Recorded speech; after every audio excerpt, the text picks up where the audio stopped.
La hidroestática, ¿no? Lo definimos como el estudio de los fluidos hidráulicos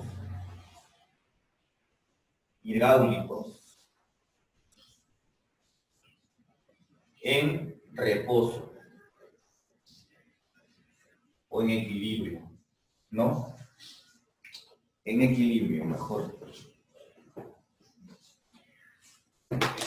Estudio de los fluidos hidráulicos en equilibrio. Cuando me refiero a fluidos hidráulicos, no necesariamente me refiero al agua. ¿Cuál es la característica de un fluido hidráulico? ¿Se ha quedado ya este término?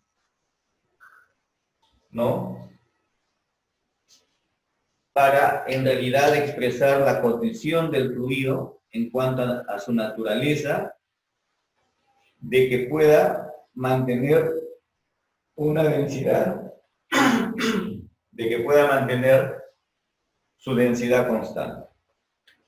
Fluidos hidráulicos tienen su densidad constante. Si tienen su densidad constante, la cantidad de masa contenida en un volumen siempre va a ser la misma, bajo cualquier condición que ustedes quieran verlo. Siempre va a ser la misma, ¿no? Entonces, si por ejemplo, yo decido cambiar su temperatura, no va a variar la densidad. En un determinado espacio va a haber la misma cantidad de masa. Si yo decido comprimirlo, aumentarle la presión, si tiene densidad constante, no va a reducir su volumen.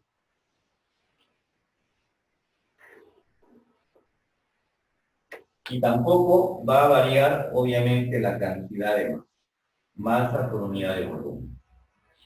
Esto va a ser constante, siempre. Esa es la naturaleza que en realidad hasta ciertas condiciones físicas tiene el agua. El agua, aproximadamente como fluido líquido, en estado líquido, tiene más o menos una densidad constante. Y la densidad es de 1000 kilogramos por cada metro cúbico. El hecho de que el agua tenga este comportamiento a densidad constante en su condición líquida hace que se le llame el fluido hidráulico por excelencia, ¿no? Es el primer fluido hidráulico que nosotros como humanos identificamos, y a eso se debe el nombrecito de fluido hidráulico. Y se ha quedado así. En realidad debemos decir no fluidos hidráulicos, sino fluidos incompresibles. Fluidos incompresibles, que no se pueden comprimir, ¿de acuerdo? Eso es la definición correcta. Diríamos que la hidrostática debería ser estática de los fluidos incompresibles. No vende el nombrecito. Ya se ha quedado como hidrostática.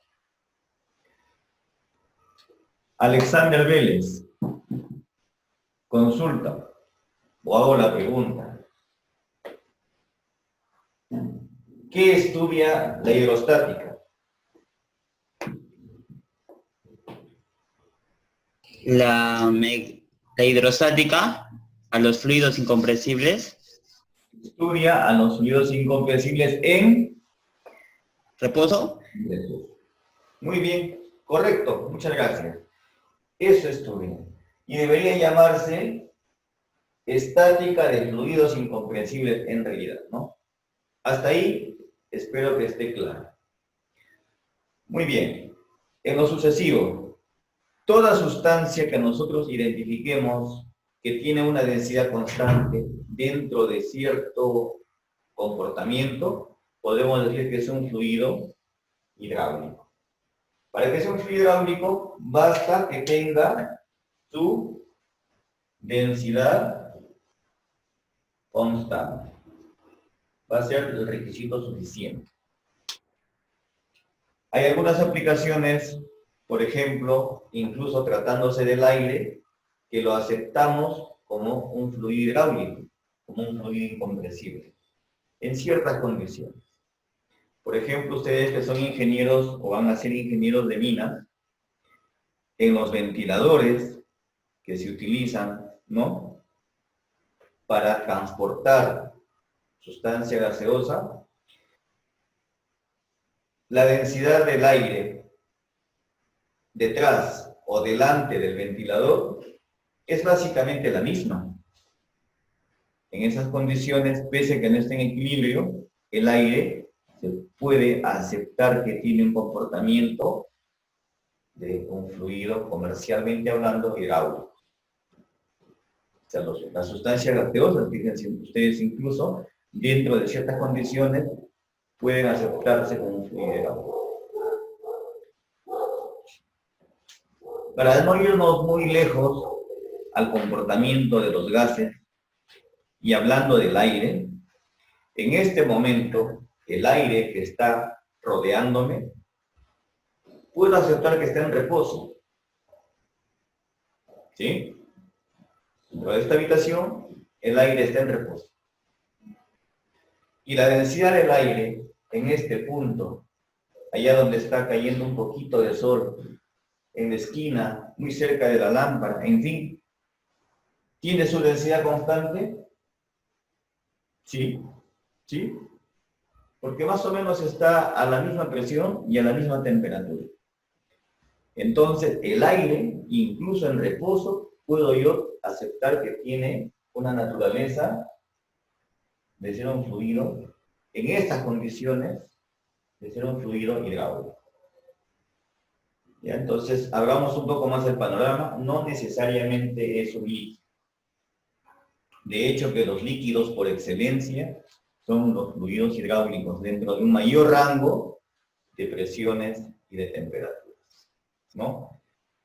Los aceites hidráulicos que utilizan en las maquinarias pesadas para hacer los transportes de material, justamente tienen esta característica, ¿no?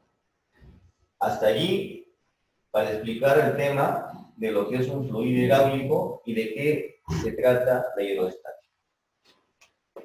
El siguiente tema que hoy día quiero que quede claro va a ser lo que es la presión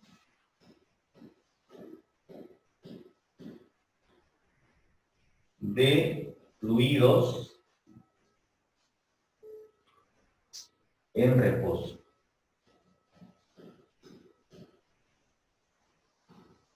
Presión de fluidos en reposo. Para medir la presión,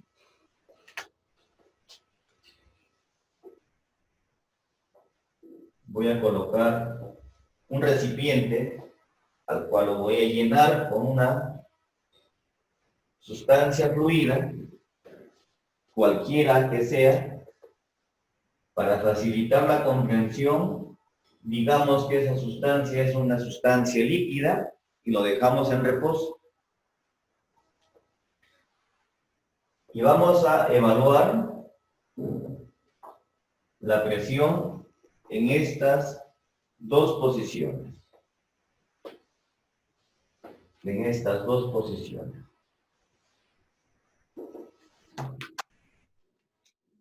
Una primera posición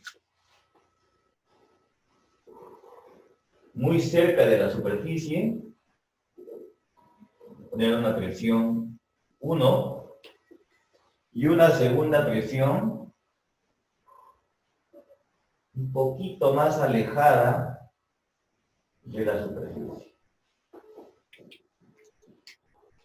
Nosotros tenemos una definición de presiones en base a ¿qué? En base a la fuerza de presión que ejerce. Vamos a vincular entonces qué fuerza estaría actuando aquí a este nivel de P1 si yo colocase una superficie imaginaria completa. Y acá igual. Imagino una superficie imaginaria y vamos a ver cuál es la fuerza que está soportando. Entonces,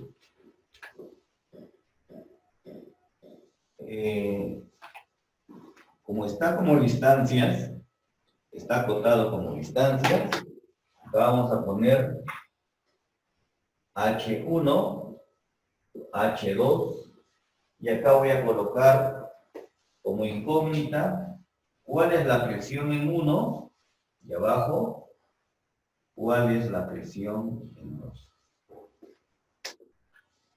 Ojo que el fluido está en reposo. Entonces, por definición de fuerzas y presiones, o por definición de presión directamente, la presión es igual a la fuerza que se ejerce sobre un área determinada. ¿Sí? Fuerza sobre un área determinada. En este caso, la fuerza que se ejerce hasta la altura H1 o hasta esta profundidad H1 será el peso de ese fluido. Entonces vamos a ponerle así, peso entre el área resistente a ese peso. Peso entre área resistente. Continuamos.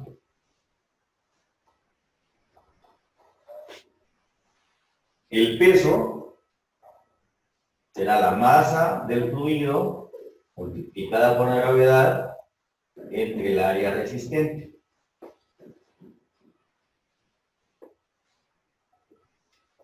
Haciendo uso del concepto de densidad, la masa se puede expresar como el producto densidad por volumen y mantenemos el término gravedad y área. Continuamos. Este volumen será igual a la profundidad H1 o la profundidad H en general, la profundidad, ojo que estoy hablando de profundidad H, multiplicada por el área transversal. Si el recipiente es circular, bueno, esa área es circular por esta altura. Si el recipiente es cuadrado, el área de ese cuadrado por esta altura. Entonces será igual a esta área, que es la misma área resistente, ¿verdad? Multiplicada por la altura, o profundidad, perdón, y ahí tenemos el volumen. Como ven ustedes, estos términos se simplifican y tenemos que la presión estática o de equilibrio depende de la densidad, de la gravedad y de la profundidad. Si quiero en H1, la presión 1, densidad por gravedad por H1. Si quieren la profundidad H2, la presión 2, densidad por gravedad por H2. Hay quienes esto lo simplifican un poquito más y dicen densidad por gravedad, peso específico. Muy bien, hemos llegado a esta definición elementalísima que lo vamos a utilizar en lo sucesivo para analizar algunos problemas que podrían ser la siguiente sesión de clase. Llevémoslo a un análisis diferencial ahora. Por favor, mantengan su atención. Miren, ¿cómo cambia la presión si cambia todo esto? A medida que yo aumento la profundidad, ojo, aumenta la profundidad. Si la profundidad aumenta,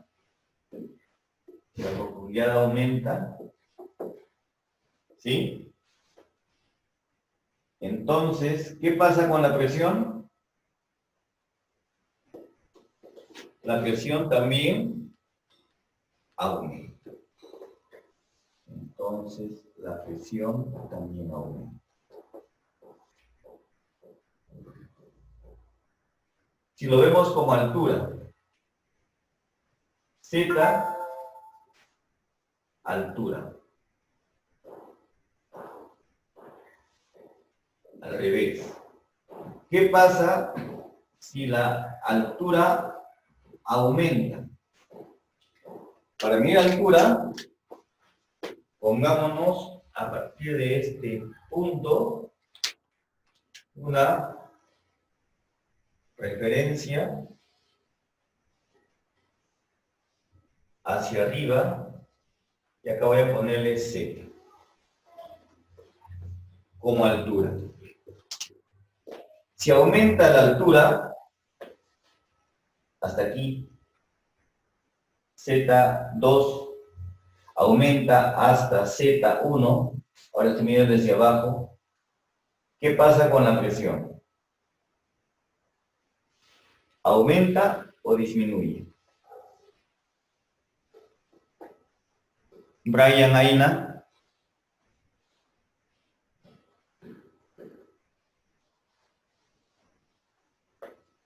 Ahora ya no estoy midiendo profundidades, sino alturas.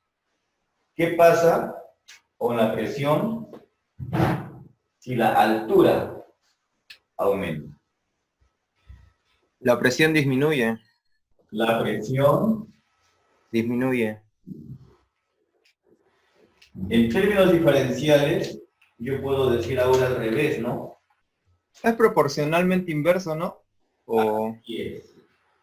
La variación de la presión es inversamente proporcional al peso específico por la variación de alturas.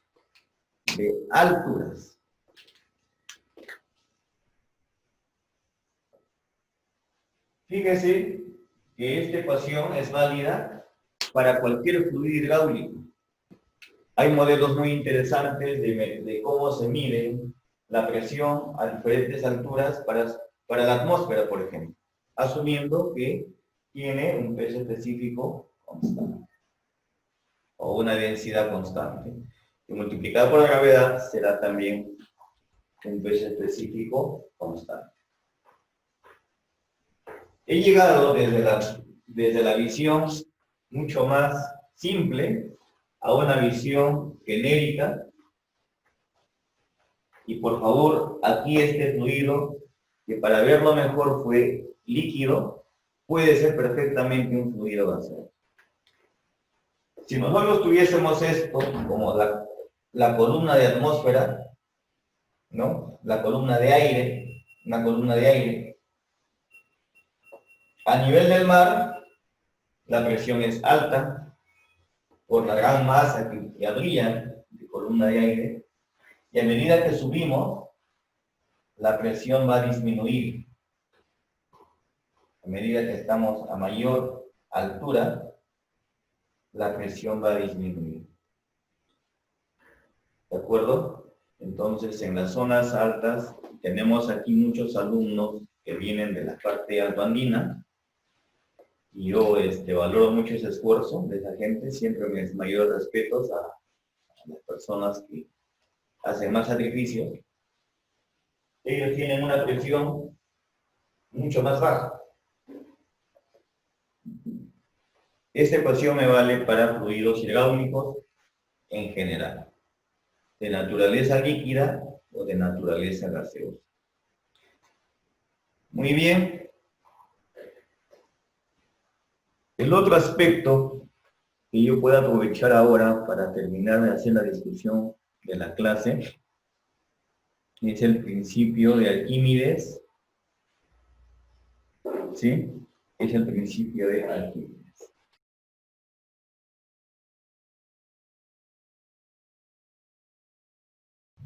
En un punto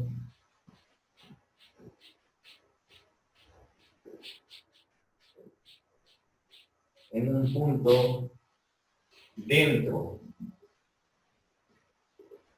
del seno de un fluido, en un punto dentro del seno de un fluido, la presión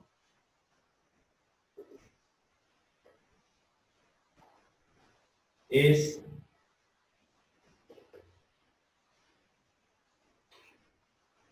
constante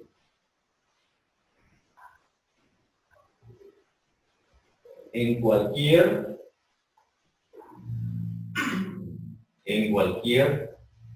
dirección.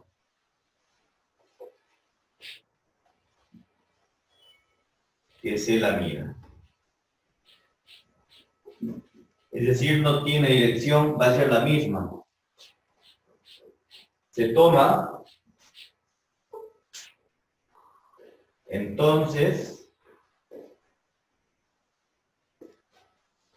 como una cantidad, voy a resaltarlo, como una cantidad escalar. La presión no es un vector, es una cantidad escalar. El análisis es el siguiente. Asumamos nuevamente un recipiente conteniendo un fluido en reposo, y tratemos de averiguar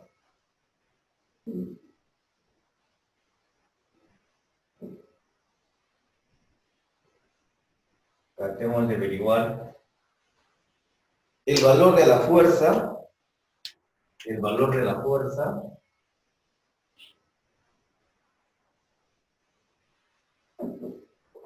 para un elemento tipo cuña que está dentro del fluido a cierta profundidad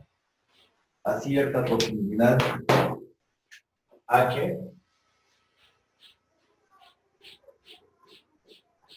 que vamos a tomarlo aquí como un elemento diferencial de H.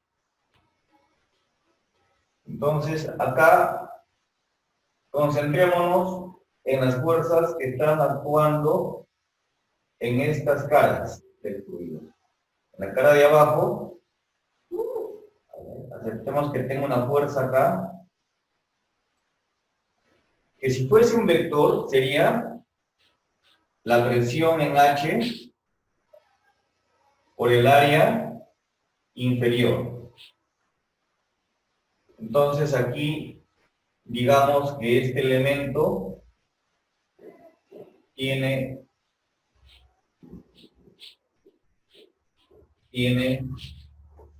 una extensión de X,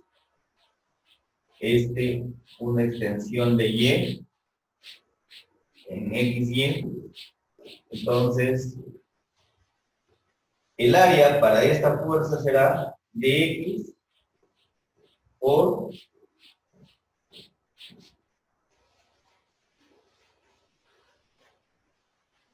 de Z.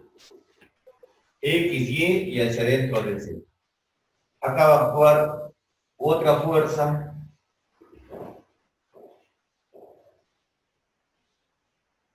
digamos que va a ser el efecto de la fuerza lateral, la fuerza en y acá otra fuercita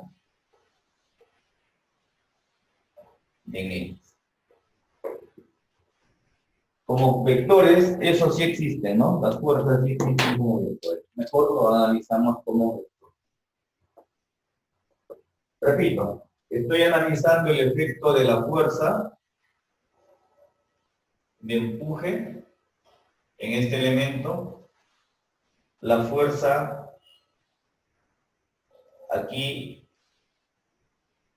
bajo la superficie plana, ¿no? La fuerza hidráulica en este sentido y esta fuerza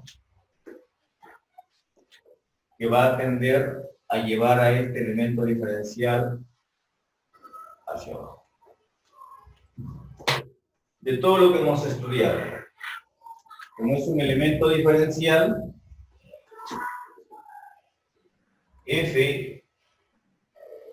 Fx será el producto de la presión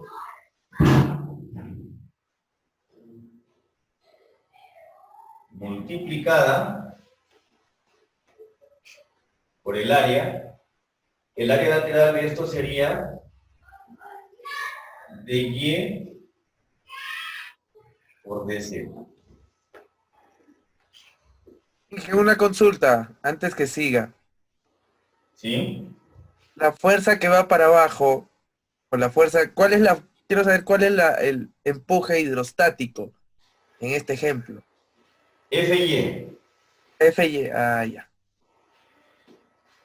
Fy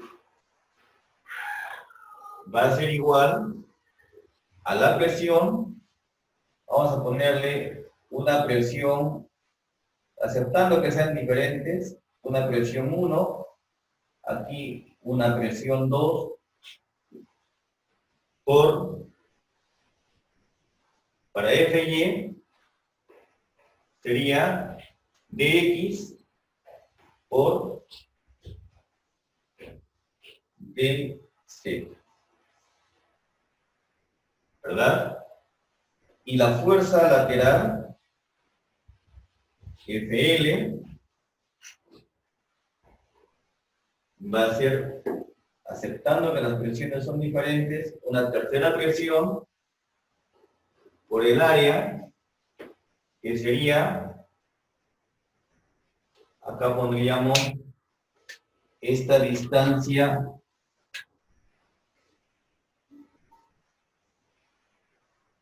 diferencial de S, voy a ponerle, ds por dz.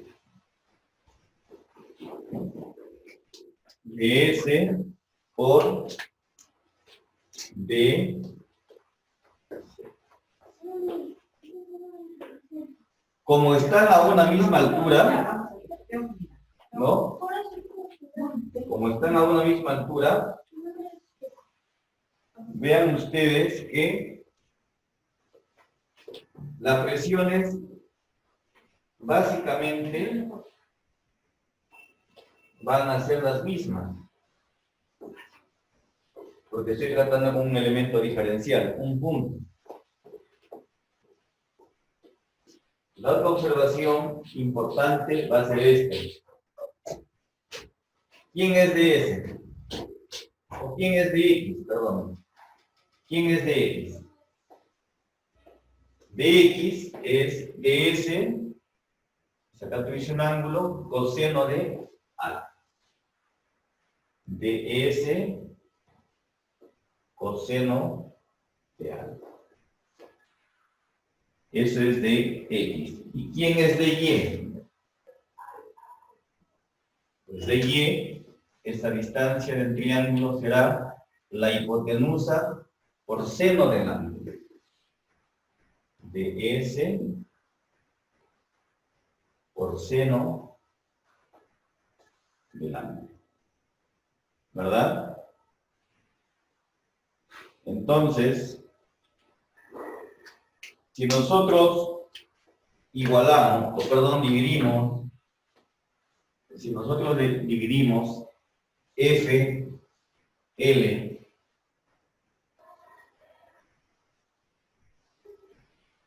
entre F, X, ¿qué vamos a tener?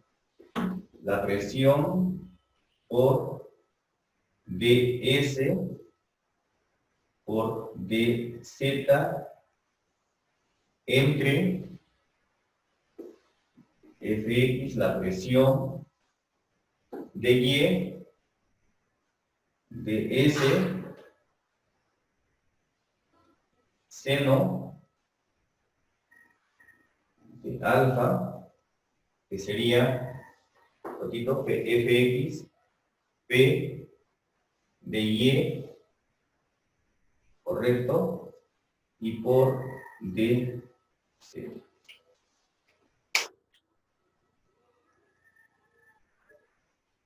Vean ustedes que me está quedando aquí, mantengamos los valores P sub 1 para FL, perdón, P sub 3 y para Fx P sub 1.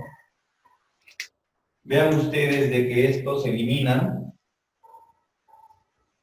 estos también se eliminan, y tengo entonces como conclusión de que la fuerza lateral,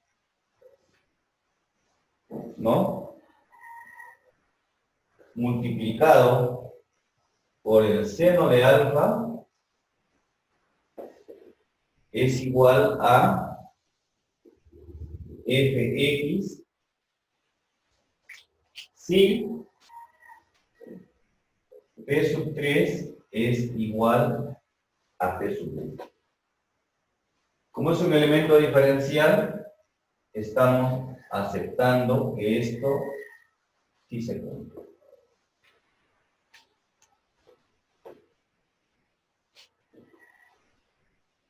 Algo similar va a ocurrir cuando nosotros dividimos FL entre FY. Dividamos FL entre FY, las presiones se eliminan, los dz también, me va a quedar ds, ¿verdad?, dividido entre dx, que es ds o seno de alfa. Acá también llego a la conclusión de que la fuerza lateral multiplicada por el coseno de alfa es igual a F.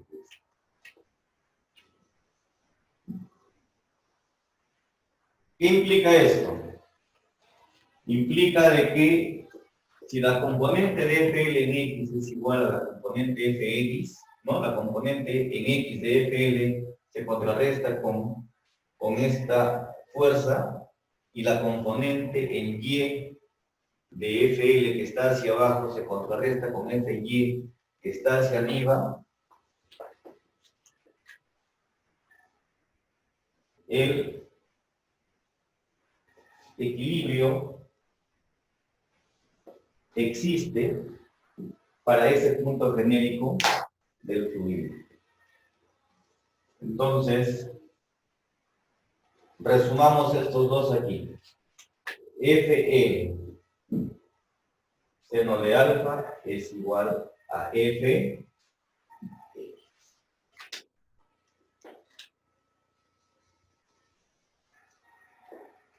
¿Qué concluimos? En el reposo,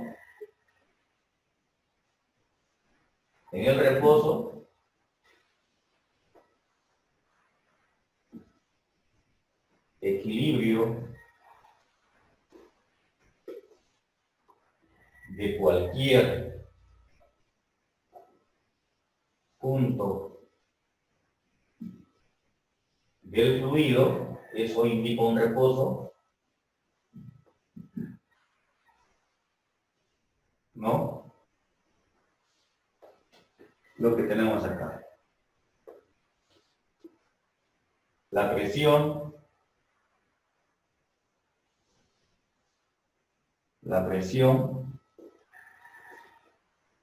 es la misma en cualquier dirección. En cualquier dirección. Para un punto dentro del seno del fluido. Los antiguos griegos no lo han hecho, el descubrimiento no lo hicieron con este análisis. Esto lo estamos haciendo para poder darle el enfoque analítico al principio de Arquímedes. Simplemente vieron de que si yo tengo, por ejemplo, un globo y lo pincho en diferentes puntos, al mismo nivel, eso sí, al mismo nivel, la presión es la misma en cualquiera de las direcciones que vaya saliendo, ¿no? En el punto donde lo hemos dejado que se manifieste esa presión. Siempre y cuando el fluido esté en reposo. Siempre y cuando el fluido esté en reposo. En el reposo, donde se produce un equilibrio del fluido para cualquier punto, se cumple que la presión es la misma y en cualquiera de las direcciones. Entonces, el principio de Arquímedes extiende eso a la siguiente aplicación. Un fluido a un mismo nivel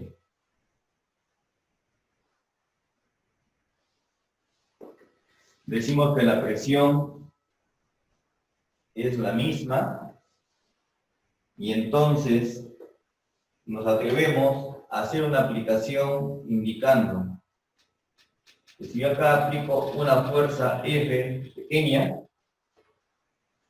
el efecto de esa fuerza en el otro extremo de este dispositivo va a ser una fuerza diferente. Pero se mantiene la siguiente relación. Acá tengo un área pequeña para esta fuerza F, un área transversal, y acá tengo un área transversal mayor para esta fuerza F, y estoy ilustrando el dispositivo de la famosa gata hidráulica, ¿no? Como la presión es constante, que ya está demostrado, a un punto desde el fluido y tomando el mismo nivel, estamos combinando criterios, entonces la fuerza F sobre AF va a ser igual al cociente de la fuerza F chiquita entre el área AM. La aplicación está aquí, ¿no?